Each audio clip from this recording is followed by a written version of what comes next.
Hey, good morning, Tom Llewellyn, and our video blog. How do we put our house in order? Not just our economic house nationally, but how do we put the House of Representatives back together?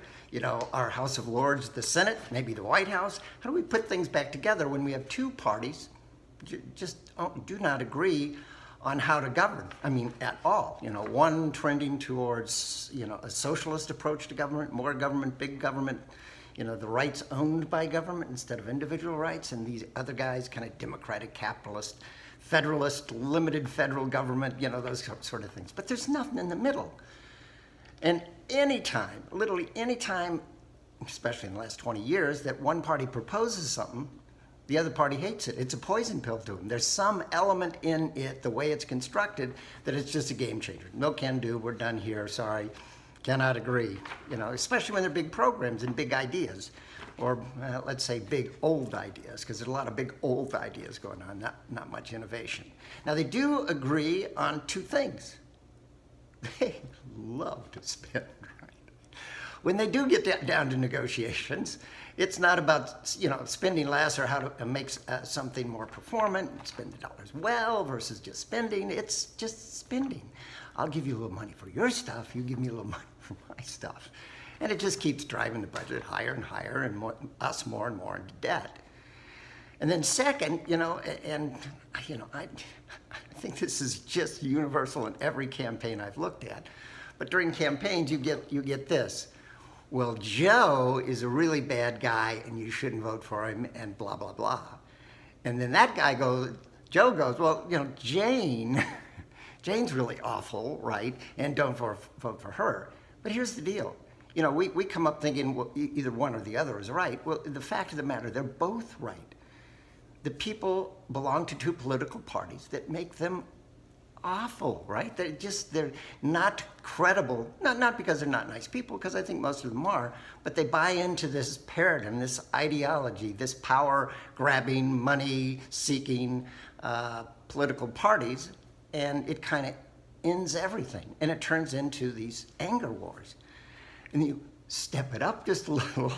The media loves anger, right? When you look at the evening news, is it about, well, it was a really nice day today. It's, even the weather, at times, oh, this is so awful, or, it leads with murders or crime or this or that. We're under the impression all the time that there's bad things happening. And when it becomes political, it's like people just taking shots at each other. And you do that in the media and on the internet, and you get these big echo chambers and billions of dollars spent to make us angry. That's what they're trying to do, right? But these are supposed to be our role models, right? These people, all of them, wonks, whatever, intellectual elites, politicians, the media, should be teaching us character on how to communicate well, and they're not doing it. And so what do? We wind up in pretty ugly arguments over Thanksgiving dinner. I belong to a nonprofit organization that does charitable work, and they made a rule before I joined it a few years ago that said no political conversation. We do this instead of talking about helping other people, right? So they just kind of outline in the bylaws. It's like, we can't do it, it's too angry, it's too much. And it's because the people in Washington are teaching it the habits. The people in the media, who have equally divided up between one party or another, they love the anger, but they're only going to tell you, if you're a Democrat, you read the New York Times, you get like half the story. If you're a Republican and read Breitbart, you get half the story. You get a perspective, a narrative, not the information, and we're left wanting. So when we have these arguments, we have a little bit of the facts, maybe not enough, lots of sound bites that are great for anger, and we wind up nowhere. So how do we, the voter, because the guys in Washington aren't going to take over, how do we, the voter, learn better habits, like maybe our moms and dads taught us, or grandma and grandpa? How do we learn better habits about how to engage one another? And I would tell you right now, if you're just dedicated to one party or another, you're going to love the arguments.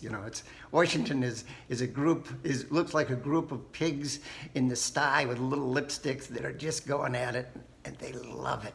And if you love it, great, there's no problem, you know. Have at the anger. If you're like me, and probably, 60, 70, 80% of Americans that are just exhausted, right? Then step back, step away from the party. If you want, re-register as, no political denomination or independent or whatever, but back away. Second, kind of read multiple sources. I had a doctor the other day I was talking to. We always talk politics, and he goes, well, I kind of have one of those, middle of the road, not neither one side or the other, and I listen to him all the time. It's NPR. I didn't say anything, but it's kind of like, well, it's kind of like reading the New York Times. They're pretty, to the left, right? Not that that's bad, deliver how you want, but it's like somebody saying to me, oh, well, I read Breitbart. They're kind of right down the middle too. Well, it's not the case. So read multiple things. Don't join a party, read multiple things, and when you engage somebody, if they start down the road with the sound bites and whatever, it's fine.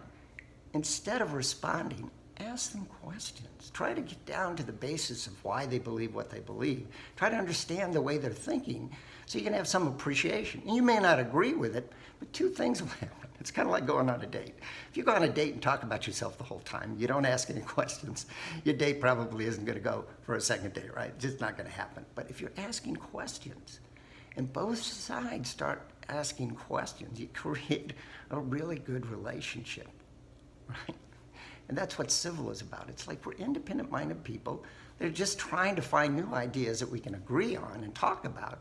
But that first step in any agreement is have both a Republican and a Democrat sitting down and examining what they're thinking so we can talk about maybe a different path, right?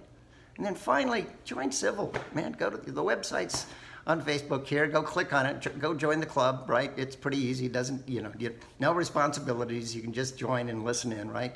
And if you want to give and help us reach more people, do that. It's on the website. It's under donations, right? Do that as well. But here's the deal. We got to get our house in order. We got to get our house. This is the first step. And unless we start talking to each other more civilly, unless we can get more independence into the conversation in Washington, we're going nowhere. China's going to kick our ass this century, and we will not be able to do anything about it. And that's not acceptable. I love my children, and when they have children, their children, and I think we're all in the same shape. We don't want to deliver an awful situation to our children. Hey, I'm Tom Llewellyn, and I will talk to you the next time. Thanks.